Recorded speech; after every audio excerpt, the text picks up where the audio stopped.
Dear students, this is Imran Kazmi and we are going to study our 35th lecture of Programming Fundamentals. In the previous lecture, we have discussed access specifiers, private, public and protected, and we compare them all together to check their accessibility throughout the program. While in this lecture, we will work on executing or accessing member data and member functions. How member data and member function are accessed, or you can say how they would be accessed or executed during the program. And we will do some programming practices in this regard. First of all, how to create an object in C++. When an object of a class is created, the space for all member data defined in the class is allocated in the memory according to their data type. So until or unless the object is not created, the member data of the class would not reserve the space. So the space would only be reserved or allocated when the object of that class would be created. To create an object in C++, we have a general syntax. First, you need to write the class name for which you want to create the object, and then object name. For example, if we have a class test and obj1 would be the name of the object, so obj1 would be the object of class test. First the name of the class would come and then the object name. In this way we would create object of the class. Like here we have created an object 1 for the class test. For example, we have a simple program named as class test. We have created a class named as test. Here we have only one member data, and that is n. We have declared it as private and it is of type int.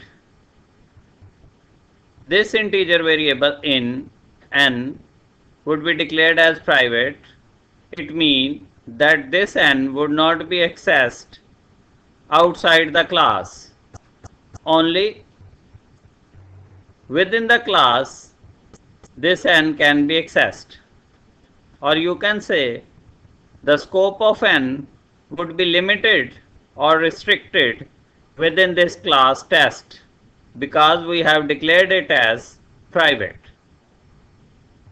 Similarly, we have two member functions, getData and showData.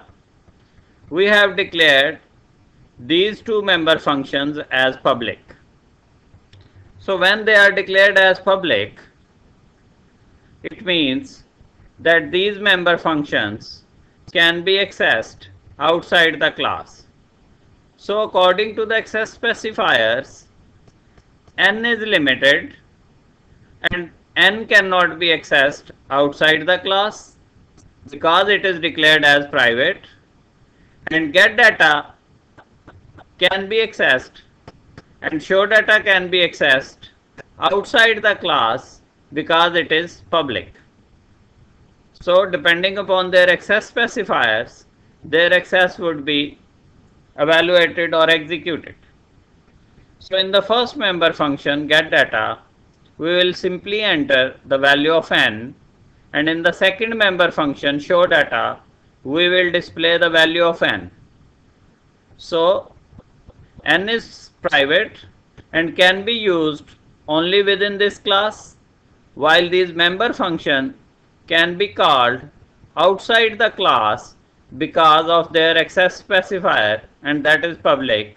This public access specifier would be applied on both these functions.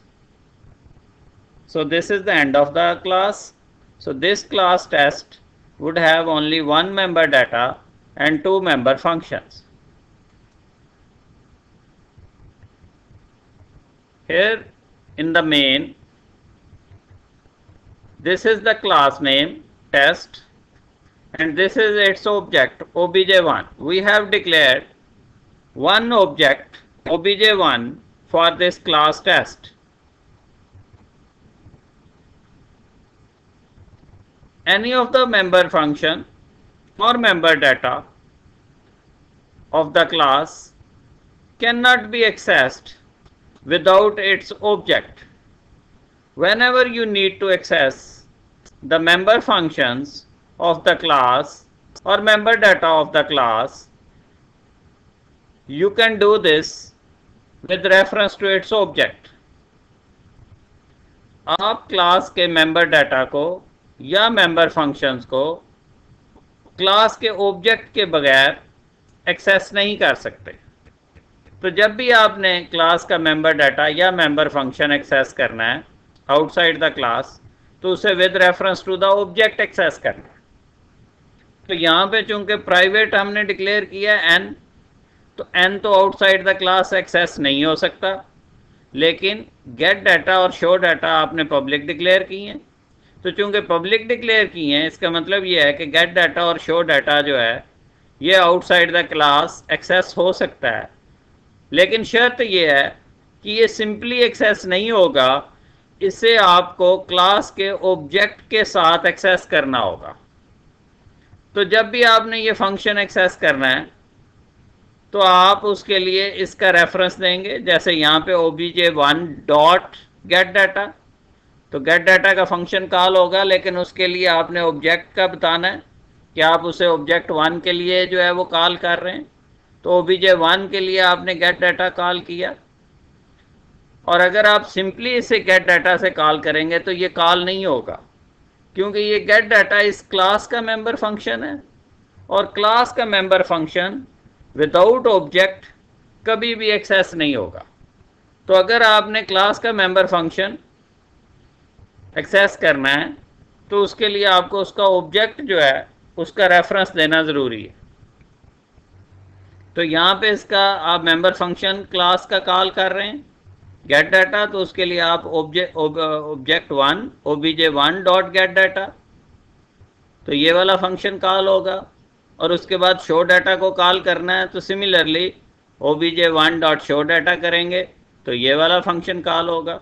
सो जब भी आपने ये function gate data या show data, या in other word आप ये कहें कि क्लास का मेंबर फंक्शन आपने एक्सेस करने होंगे या मेंबर कोई भी आपने एक्सेस करना है, तो उसके लिए उसका ऑब्जेक्ट का रेफरेंस देना ज़रूरी है। ऑब्जेक्ट के रेफरेंस के बगैर आप क्लास के मेंबर्स को कॉल नहीं कर सकते आउटसाइड द क्लास। तो इसका आउटपुट चेक करते हैं जी। ये देखें, एंटर अ नंबर 15, यहाँ पे आपका गेट डाटा कॉल हुआ है जिसमें आपने 15 जो है वो वैल्यू एंटर की है, और फिर शो डाटा से वैल्यू ऑफ एन जो है वो डिस्प्ले करवाई है। ये देखें, ये गेट डाटा का फंक्शन कॉल हुआ है यहाँ पे obj1 डॉट गेट डाटा, और इसमें आपने n की वैल्यू एंटर की, और उसके बाद obj1 डॉट शो डाटा से आपने n की वैल्यू को डिस्प्ले करवाया। तो जब भी आपने क्लास का मेंबर फंक्शन कॉल करना है तो उसके ऑब्जेक्ट के रेफरेंस के बगैर आप उसे कॉल नहीं करेंगे, आप पहले उसका ऑब्जेक्ट डिक्लेयर करेंगे और फिर ऑब्जेक्ट के रेफरेंस से ही आप उसके मेंबर फंक्शंस को कॉल करेंगे डॉट ऑपरेटर के ज़रिए। ओके जी, लेट्स से कि अगर हम यही काम दो ऑब्जेक्ट्स के लिए करें, फॉर 2 ऑब्जेक्ट्स, तो उसके लिए आप कैसे करेंगे? उसी तरीके से हमने सेम क्लास डिक्लेयर की, टेस्ट, वही क्लास है हमारी। यहाँ पे एक्चुअली हम टेम्पलेट बनाने का फ़ायदा जो है वो हासिल करना चाह रहे हैं। क्लास आपकी सेम है जिसमें आपका मेंबर डाटा प्राइवेट डिक्लेयर हुआ है, वही 2 मेंबर फंक्शन है gate data and show data जो आपने लास्ट टाइम क्लास में की हैं, ये चेक कर लें। ये वही क्लास है जिसमें एक आपका मेंबर डाटा है प्राइवेट और दो आपके मेंबर फंक्शन है। क्लास आपकी ये वाली है, इसी क्लास तो इसमें कोई तब्दीली नहीं की, ये वही क्लास है। लेकिन हमने पहले इस क्लास का एक ऑब्जेक्ट डिक्लेयर किया था, लेकिन यहाँ पे अब हमने इसके दो ऑब्जेक्ट ले लिए, obj1 और obj2। तो यहाँ पे जब आपने obj1 किया तो n के लिए मेमोरी रिजर्व हुई, और जब आपने obj2 किया तो n के लिए दोबारा से सेपरेट मेमोरी रिजर्व हुई। सो n obj1 में सेपरेट है, सेपरेट मेमोरी ले रहा है, और obj2 में n जो है वो सेपरेट मेमोरी ले रहा है। तो n के लिए जो बाइट्स हैं वो obj1 में अलग हैं, उनका मेमोरी एड्रेस और है, और obj2 में n के जो बाइट्स हैं उनका मेमोरी एड्रेस और है। सो जब आपने दो ऑब्जेक्ट डिक्लेयर किए तो इसका मतलब ये है कि obj1 में n ने अलहदा जो है वो मेमोरी एलोकेट की, और obj2 में n ने सेपरेट मेमोरी एलोकेट की। तो अब आपने पहले obj1 से गेट डाटा कॉल किया, और फिर आपने obj2 से गेट डाटा का फंक्शन कॉल किया। तो ये वाला फंक्शन obj1 से भी कॉल हो रहा है और obj2 से भी कॉल हो रहा है। तो जब आपने obj1 से इस फंक्शन को कॉल किया तो n की वैल्यू आपने एंटर की, तो चूंकि n जो है वो सेपरेट मेमोरी लोकेशन पे है, और जब आपने obj2 के लिए गेट डाटा कॉल किया तो यहाँ पे n जो है वो सेपरेट मेमोरी लोकेशन पे है। तो चूंकि इनकी मेमोरी लोकेशन ऑब्जेक्ट 1 में और ऑब्जेक्ट 2 में ये सेपरेट मेमोरी लोकेशंस बन रही हैं, तो आपने n की वैल्यू आपकी जो है वो ओवरलैप नहीं करेगी और वो सेपरेट मेमोरी लोकेशन पे जाएगी। मीन टू से कि ऑब्जेक्ट 1 का n जो है वो और है और ऑब्जेक्ट 2 का n जो है वो और है। सिमिलरली जब आप ऑब्जेक्ट 1 के लिए शो करेंगे तो वो वैल्यू डिस्प्ले होगी जो आपने obj1 के लिए गेट की थी, और जब आप obj2 के लिए शो करेंगे तो अब वो वैल्यू डिस्प्ले होगी जो आपने obj2 के लिए गेट की थी। तो obj1 के लिए n की वैल्यू सेपरेट रहेगी और obj2 के लिए n की वैल्यू जो है वो सेपरेट रहेगी। तो ये देखें, आपने एंटर वैल्यू फॉर obj1 के लिए आपने n की वैल्यू 15 दी, और फिर एंटर वैल्यू ऑफ obj2, यहाँ पे आपने n की वैल्यू 20 दी। अब obj1 में n की वैल्यू 15 है और obj2 में n की वैल्यू 20 है। तो इसका मतलब यह है कि जब आप उन्हें डिस्प्ले करवाएंगे तो obj1 के लिए जब शो डाटा कॉल करेंगे तो जो उसका n है दैट इज़ 15, और जब obj2 के लिए आप शो डाटा कॉल करेंगे तो वहाँ पे n की वैल्यू 20 है। सो obj1 के लिए अलहदा n है और obj2 के लिए जो है वो मेमोरी स्पेस अलहदा है। तो इसका मतलब ये हुआ कि जब आप obj1 के लिए n की वैल्यू डिस्प्ले करवाएंगे तो वो 15 डिस्प्ले करेगा, क्योंकि आपने obj1 में n की वैल्यू 15 दी थी। और सिमिलरली जब obj2 के लिए शो डाटा को कॉल करेंगे तो वहाँ पे आपने चूंकि वैल्यू गेट जो करवाई है दैट इज़ 20, तो जब आप obj2 के लिए उसे डिस्प्ले करेंगे तो वो 20 ही डिस्प्ले करेगा।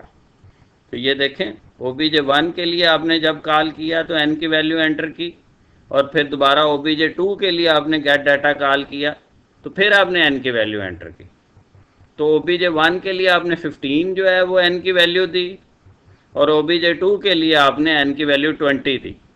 तो जब आपने obj1 के लिए शो डाटा कॉल किया तो उसने 15 डिस्प्ले किया, और सिमिलरली जब आपने obj2 के लिए शो डाटा कॉल किया तो उसने n की वैल्यू 20 डिस्प्ले की। ये बिल्कुल इस कॉन्सेप्ट को क्लैरिफाई कर रही है कि obj1 के लिए n जो है वो सेपरेट है और obj2 के लिए n के बाइट्स जो है वो सेपरेट है। तो दैट इज़ वाई उनकी वैल्यूज़ जो है वो ओवरलैप नहीं की और वो सेपरेट मेमोरी लोकेशंस पे स्टोर थी, और आपने सेपरेटली उन्हें डिस्प्ले करवा लिया।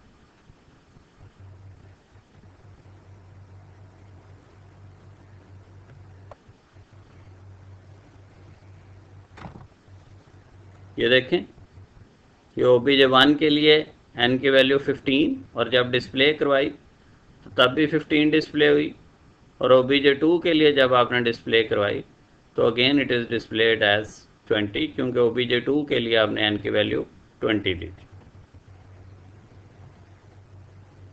अब यही चीज़ जो लोग जावा में प्रोग्रामिंग पढ़ रहे हैं उनके लिए, जावा में ऑब्जेक्ट क्रिएट करना लिटिल बिट डिफरेंट है as compare to C plus plus. तो जब भी जहाँ पे डिफरेंस आता है तो उसको मैं ज़रूर क्लैरिफाई करता हूँ। इन जावा obtaining a object of a class is two-step process। जावा में जब आपने ऑब्जेक्ट क्रिएट करना है तो it is basically a two-step process।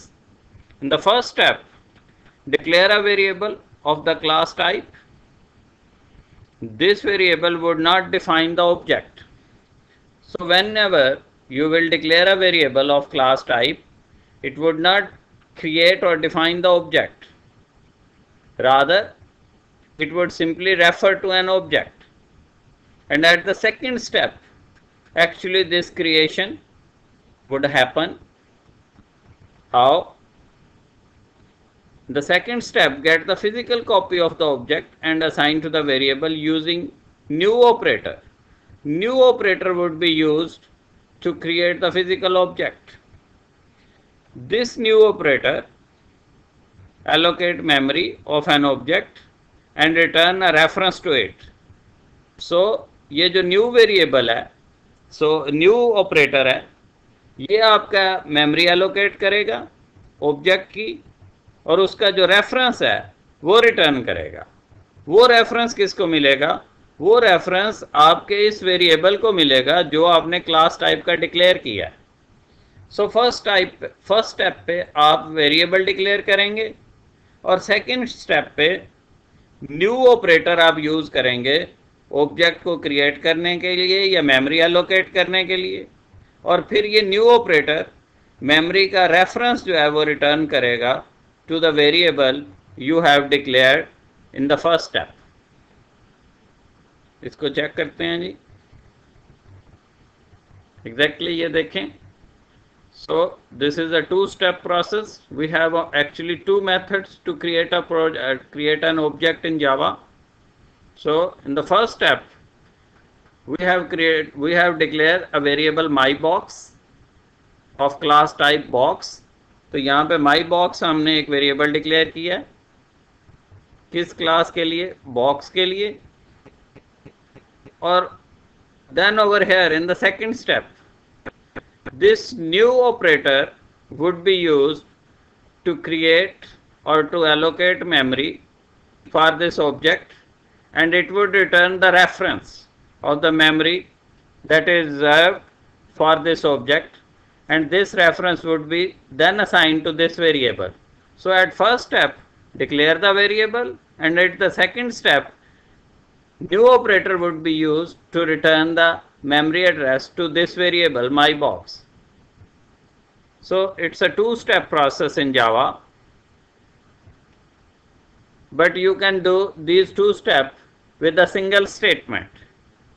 So you can do this with the help of a single statement, box myBox equal to new and then box constructor।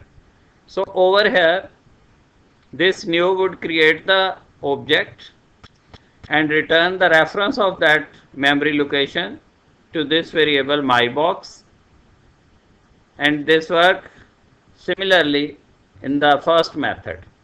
So both these statements are same। You can either create the object using this method or with the help of a single statement।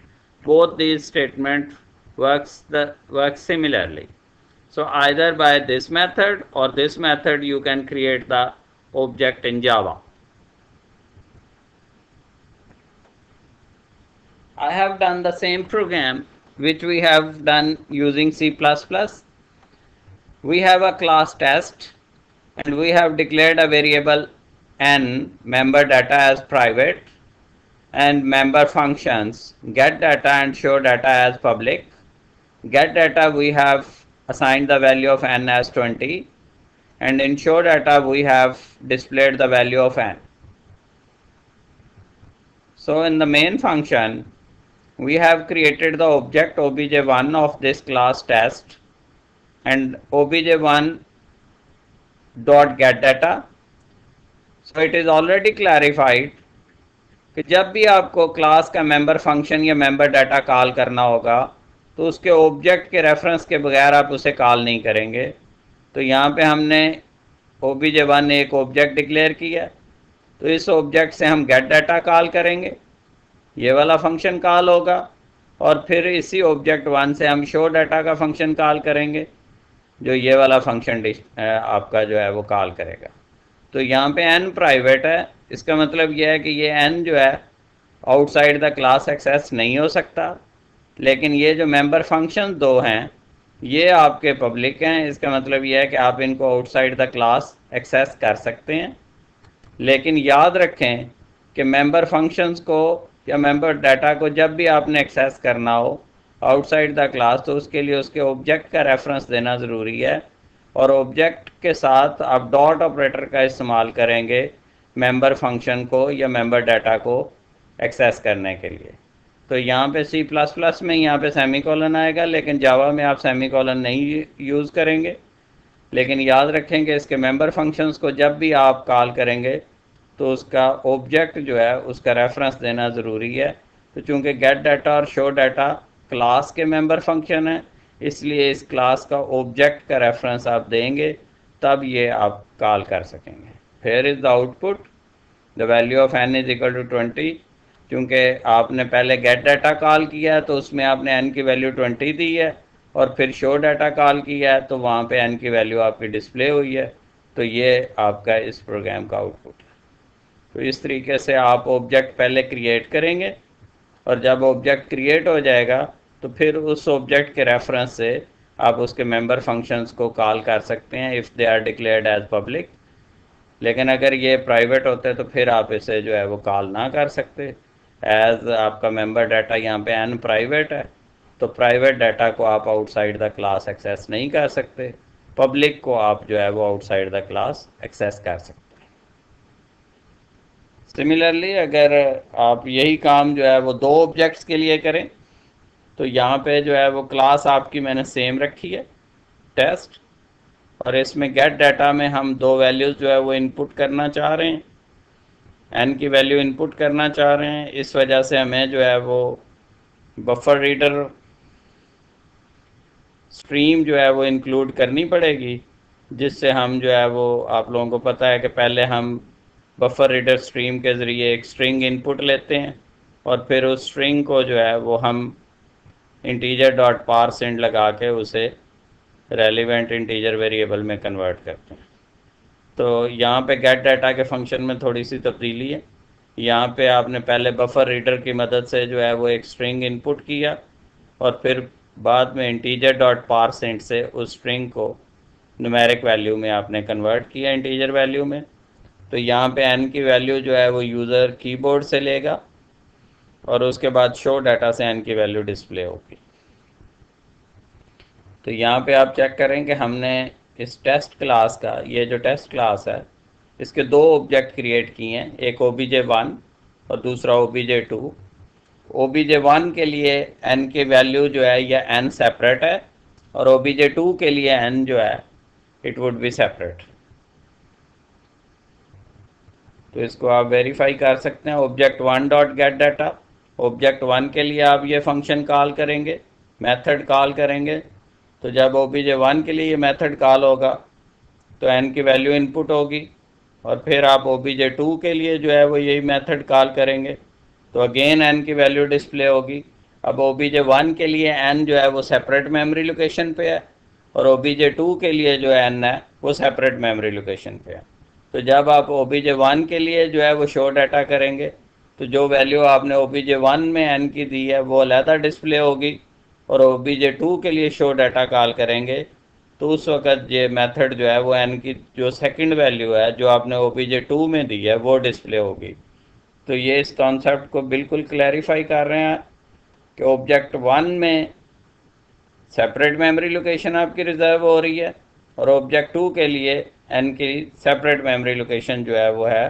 तो obj1 में n separate है और obj2 में n जो है वो separate है। तो ये चेक करें, वैल्यू ऑफ ऑब्जेक्ट 1 जो है वो आपने n की वैल्यू 10 दी, और ऑब्जेक्ट 2 में n की वैल्यू 20 दी। तो जब obj1 का आपने शो डाटा कॉल किया तो ये 10 डिस्प्ले हुआ, और OBJ2 के लिए जब शो डाटा कॉल किया तो ये 20 डिस्प्ले हुआ, क्योंकि OBJ1 के लिए जब आपने गेट डाटा कॉल किया था तो उस वक्त आपने n की वैल्यू 10 दी थी, और OBJ2 के लिए जब आपने गेट डाटा कॉल किया तो उस वक्त आपने n की वैल्यू 20 दी। तो फिर जब आपने OBJ1 के लिए शो डाटा कॉल किया तो 10 पहले डिस्प्ले हुआ और OBJ2 के लिए 20 डिस्प्ले हुआ, क्योंकि वो सेपरेट मेमोरी लोकेशंस पे मौजूद थे। ओके जी, थैंक यू वेरी मच।